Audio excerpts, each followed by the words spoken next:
Hi everyone, कैसे हैं आप सब? I hope you are doing very very good.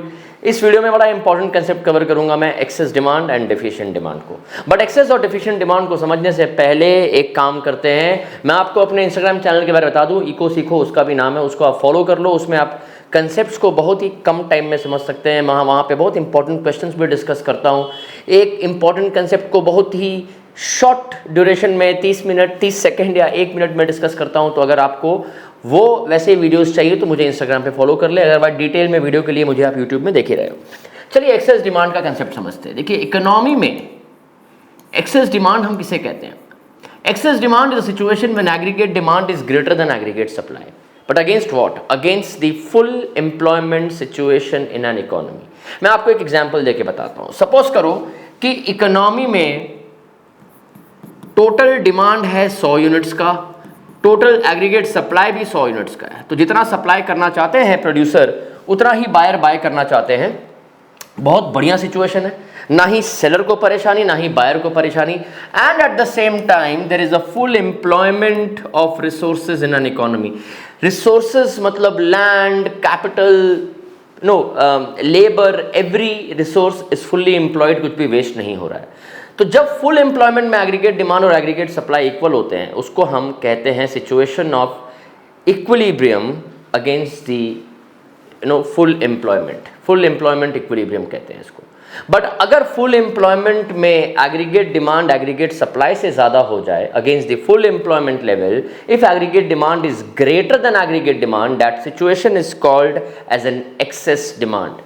तो सपोज करो, मैं सारे रिसोर्सेज को नहीं ले रहा हूं, मैं सिर्फ लेबर की बात करता हूं। सपोज करो 100 ही लोग काम करने वाले हैं, सबके पास जॉब है, 100 लोग के पास जॉब है, कोई भी अनएम्प्लॉयड नहीं है, जितना डिमांड था उतना ही सप्लाई हो जाए, तो ये फुल एम्प्लॉयमेंट इक्विलिब्रियम है। लेकिन अगर सपोज फुल एम्प्लॉयमेंट में, ठीक है, एग्रीगेट सप्लाई 100 है बट एग्रीगेट डिमांड 150 हो जाए, तो हम कहेंगे my aggregate demand is more than aggregate supply by 50 units. तो 50 से एक्सेस है, तो फुल एम्प्लॉयमेंट तो है, सारे लोग एम्प्लॉयड तो है, लेकिन there is an excess demand.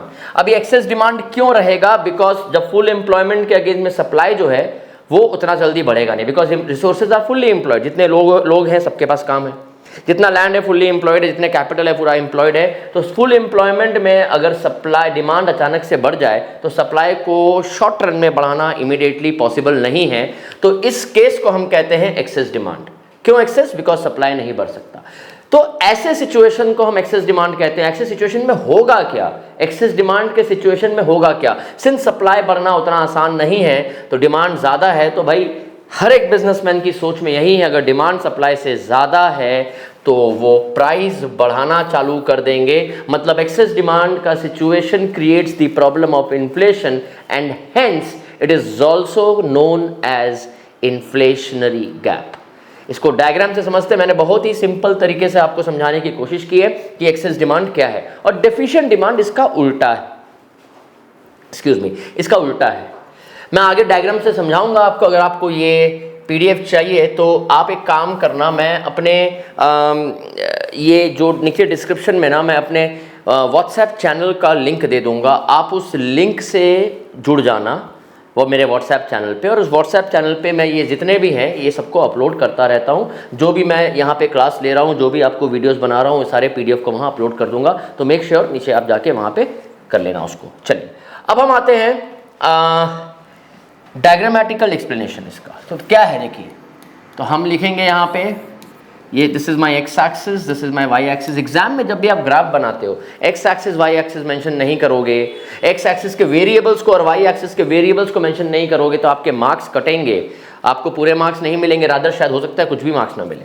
तो वाई एक्सिस में हम लिखते हैं aggregate demand aggregate supply, x axis में हम लिखते हैं इनकम एंड आउटपुट।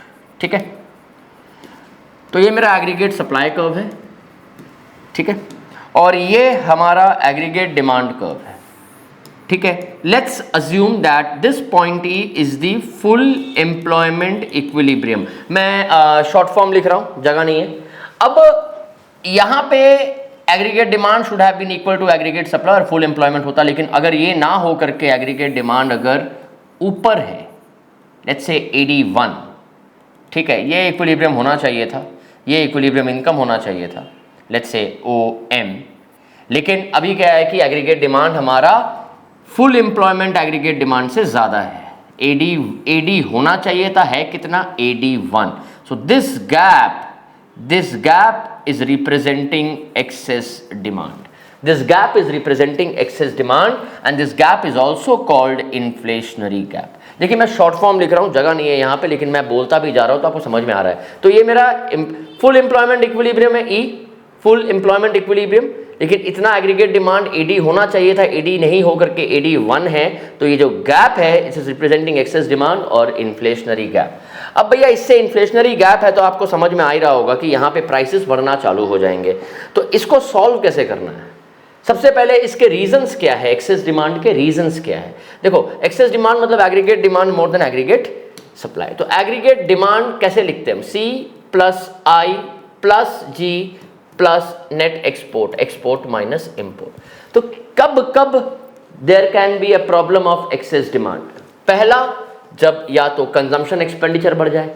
देखो AD कब बढ़ेगा? जब इनके कंपोनेंट में से कुछ भी बढ़ जाए। तो सबसे पहला कंपोनेंट कंजम्पशन एक्सपेंडिचर है। कंजम्पशन एक्सपेंडिचर कब बढ़ सकता है? कंजम्पशन एक्सपेंडिचर तब बढ़ सकता है जब गवर्नमेंट टैक्स घटा दे। जब गवर्नमेंट टैक्स घटाएगा तो क्या होगा? लोगों के पास डिस्पोजेबल इनकम ज़्यादा रहेगा। डिस्पोजेबल इनकम ज़्यादा रहेगा तो means people will spend more, consumption expenditure will rise, and when consumption expenditure will rise it will lead to an increase in aggregate demand.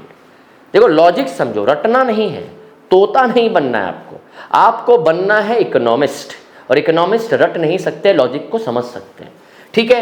या कंजम्पशन एक्सपेंडिचर कब बढ़ सकता है? जब क्रेडिट अवेलेबिलिटी मार्केट में बढ़ जाए, आराम से आपको पैसा मिल जाए, आराम से आपको पैसा मिले, आराम से आपको लोन मिले, आराम से आपकी चीज़ें फाइनेंस हो जाए, बैंक आके बोले भैया आप खरीद लो, हम पैसे दे देंगे आपके बदले, है ना। लोग मोबाइल खरीद रहे हैं लोन लेकर के बजाज फाइनेंस से, है ना। लोग बाइक खरीद रहे हैं आराम से, कार खरीद रहे हैं, मर्सिडीज इंडिया में आराम से बिक रही है, क्यों? बिकॉज आराम से पैसा मिल रहा है, ठीक है। या इन्वेस्टमेंट एक्सपेंडिचर बढ़ जाए, तो एग्रीगेट डिमांड बढ़ने का पहला रीजन कंजम्पशन एक्सपेंडिचर बढ़ जाए, या इन्वेस्टमेंट एक्सपेंडिचर बढ़ जाए, इन्वेस्टमेंट डिमांड बढ़ जाए। जैसे इंडिया में अभी इन्वेस्टमेंट एक्सपेंडिचर बहुत हाई है, because India is a growing developing economy, emerging economy है इंडिया। तो यहाँ पे बिजनेसमैन देख रहे हैं कि बिजनेस का इतना यहाँ पे स्कोप है, तो अपने बिजनेस को एक्सपैंड कर रहे हैं, नया बिजनेस सेटअप हो रहा है, इतने स्टार्टअप्स आ रहे हैं, बाहर से FDI का इन्वेस्टमेंट इंडिया में आ रहा है, बाहर के लोग जो बिजनेसमैन है वो इंडिया में आके इन्वेस्ट कर रहे हैं। देखो एप्पल ने इतना बड़ा इन्वेस्टमेंट किया है इंडिया में, गूगल ने इतना बड़ा इन्वेस्टमेंट किया है। तो इन्वेस्टमेंट एक्सपेंडिचर बढ़ेगा तो इन्वेस्टमेंट डिमांड बढ़ेगा, एग्रीगेट डिमांड भी बढ़ जाएगा। गवर्नमेंट एक्सपेंडिचर बढ़ जाए, government is also spending a lot of money, government इतना पैसा खर्च कर रहा है रोड बनाने में। अभी देखो इंडिया में इतना गवर्नमेंट ने डेवलप किया है, रोड्स बने हैं, इतने स्कूल्स बन रहे हैं, हॉस्पिटल्स बन रहे हैं, तो गवर्नमेंट एक्सपेंडिचर बढ़ेगा तो एग्रीगेट डिमांड बढ़ेगा। और अगर हमारा एक्सपोर्ट डिमांड बढ़ जाए, एक्सपोर्ट डिमांड बढ़ जाए, एक्सपोर्ट डिमांड बढ़ने से क्या होगा? एग्रीगेट डिमांड फिर बढ़ेगा, because export, if we are exporting more to the other country, that means हमारे गुड्स के डिमांड बढ़ेंगे और एग्रीगेट डिमांड बढ़ेगा। तो ये in short and very crisp manner मैंने समझा दिया कि एग्रीगेट डिमांड बढ़ने के कारण क्या हो सकते हैं। अब how will the government solve this problem? देखो हाउ विल RBI, देखो इस प्रॉब्लम को सॉल्व करने के लिए तो एक्सेस डिमांड का मतलब ये हुआ कि मार्केट में पैसा ज़्यादा है, सिंपल सी बात है, मार्केट में पैसा ज़्यादा है, टैक्स घटाने से पैसा बढ़ गया लोगों के पास, क्रेडिट अवेलेबिलिटी बढ़ने से पैसा बढ़ गया लोगों के पास, इन्वेस्टमेंट एक्सपेंडिचर बढ़ने से मार्केट में मनी सप्लाई बढ़ता है, क्योंकि लोग जब इन्वेस्ट करते हैं तो मार्केट में पैसा आता है। Remember 1% expenditure is other person income. Government जब खर्च करता है तो अगेन मार्केट में पैसा आता है। तो बेसिकली एक्सेस डिमांड का मेन कारण क्या है? मेन कारण है there is an excess money supply in the market. Control कैसे करें? मनी सप्लाई को कम कर दो। मनी सप्लाई को कम करने के लिए गवर्नमेंट, दो ऑर्गेनाइजेशन काम करते हैं इसमें, एक गवर्नमेंट करता है और एक RBI करती है। RBI जिस मेथड से इसको सॉल्व करती है प्रॉब्लम को, उसको हम कहते हैं मॉनेटरी पॉलिसी। RBI जिस स्ट्रैटेजी से, पॉलिसी से इस प्रॉब्लम को सॉल्व करती है उसको हम मॉनेटरी पॉलिसी कहते हैं। और मॉनेटरी पॉलिसी हमने मनी बैंकिंग चैप्टर में कवर किया है, उसको देखना, आपको समझ में आ जाएगा कि एक्सेस डिमांड के प्रॉब्लम को सॉल्व कैसे करते हैं।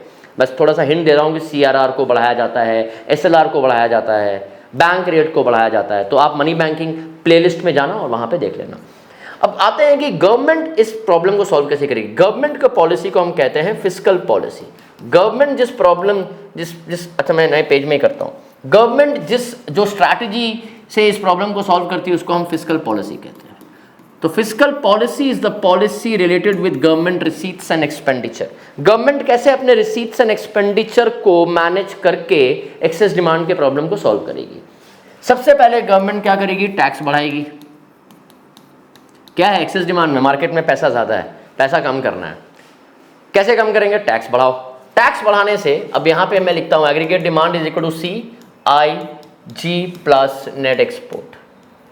तो गवर्नमेंट टैक्स बढ़ाए, जब गवर्नमेंट टैक्स बढ़ाएगी तो क्या होगा, लोगों के पास पैसा कम बचेगा, बिकॉज अब पहले मैं अपने इनकम पे कम टैक्स दे रहा था, अब अपने इनकम पे ज़्यादा टैक्स दूंगा, ज़्यादा टैक्स दूंगा तो मेरे पास सेविंग्स कम होंगी, सेविंग्स कम होंगी तो मेरा कंजम्पशन एक्सपेंडिचर भी कम होगा, तो कंजम्पशन एक्सपेंडिचर गिरेगा, एग्रीगेट डिमांड भी गिरेगा। और टैक्स बढ़ाने से और क्या होगा, पहले तो कंजम्पशन एक्सपेंडिचर पे डायरेक्ट एकदम अटैक है। दूसरा, जब टैक्स बढ़े, समझना, जब टैक्स बढ़े तो सेविंग्स घटे। We know savings are equal to investment, S is equal to I, equilibrium में जब सेविंग्स घटेंगे तो इन्वेस्टमेंट भी घटेंगे, और इन्वेस्टमेंट तो वैसे भी घटने हैं क्योंकि कंजम्पशन एक्सपेंडिचर घट रहा है, मतलब मार्केट में डिमांड कम है। जब डिमांड कम है तो बिजनेसमैन देखेंगे कि माल बिक ही नहीं रहा है, तो हम भाई किस एंगल से या किस सोच से हम अपना इन्वेस्टमेंट बढ़ाएं, इन्वेस्टमेंट बढ़ाएंगे नहीं, कम करेंगे। तो टैक्स के बढ़ने से कंजम्पशन भी कम होता है, इन्वेस्टमेंट भी कम होता है। दूसरा, गवर्नमेंट क्या करेगी, अपने एक्सपेंडिचर को कम कर देगी। देखो, जब गवर्नमेंट पैसा खर्च करती है ना तो मार्केट में मनी सप्लाई बढ़ता है। मुझे मनी सप्लाई घटाना है बिकॉज एक्सेस डिमांड है। जब गवर्नमेंट खर्च करती है मनी सप्लाई बढ़ता है। कैसे बढ़ता है समझो, सपोज गवर्नमेंट ने प्लान किया कि एक ब्रिज बनाते हैं, तो एक ब्रिज बनाने में सपोज करो 500 करोड़ रुपए का खर्चा है। कैसे खर्चा है भाई, सीमेंट खरीदेगी, ब्रिक्स लेगी, बालू है ना, जो गिट्टी होती है गिट्टी है ना, रॉड, आयरन रॉड है ना। तो गवर्नमेंट जब इतना कुछ खरीदेगी तो मार्केट में किसी ना किसी से तो लेगी। जब मार्केट में किसी ना किसी से लेगी, उसको पैसा देगी, तो मार्केट में मनी सप्लाई बढ़ेगा। प्लस उस ब्रिज बनाने के लिए जो लोग काम करेंगे उनको मंथली वेजेस मिलेंगे, मंथली सैलरी मिलेगी, तो मनी सप्लाई वहाँ भी बढ़ेगा। तो जब गवर्नमेंट मार्केट में खर्चा करती है, एक्सपेंडिचर बढ़ाती है अपना, तो मार्केट में मनी सप्लाई बढ़ जाता है। अब भैया मनी सप्लाई बढ़ाना थोड़ी है, घटाना है। तो घटाने के लिए क्या करेंगे, उल्टा करेंगे। क्या करेंगे, एक्सपेंडिचर घटाएंगे। एक्सपेंडिचर घटाने से मार्केट में मनी सप्लाई अपने आप कम होगा और एम्प्लॉयमेंट भी कम होगी। एम्प्लॉयमेंट कम होने से मनी सप्लाई और कम हो जाएगा। और तीसरा, गवर्नमेंट विल रिजॉर्ट टू, देखो एक कंसेप्ट होता है डेफिसिट फाइनेंसिंग का। डेफिसिट फाइनेंसिंग मतलब जो गवर्नमेंट का डेफिसिट होता है बजट में, एक्सपेंडिचर मोर देन रिसीट्स, उसको भरने के लिए गवर्नमेंट जनरली पैसा प्रिंट करती है और या कहीं ना कहीं से पैसा अरेंज करती है, उसको हम डेफिसिट फाइनेंसिंग कहते हैं। तो भैया नया पैसा प्रिंट होगा जब, तो मनी सप्लाई बढ़ेगा ना।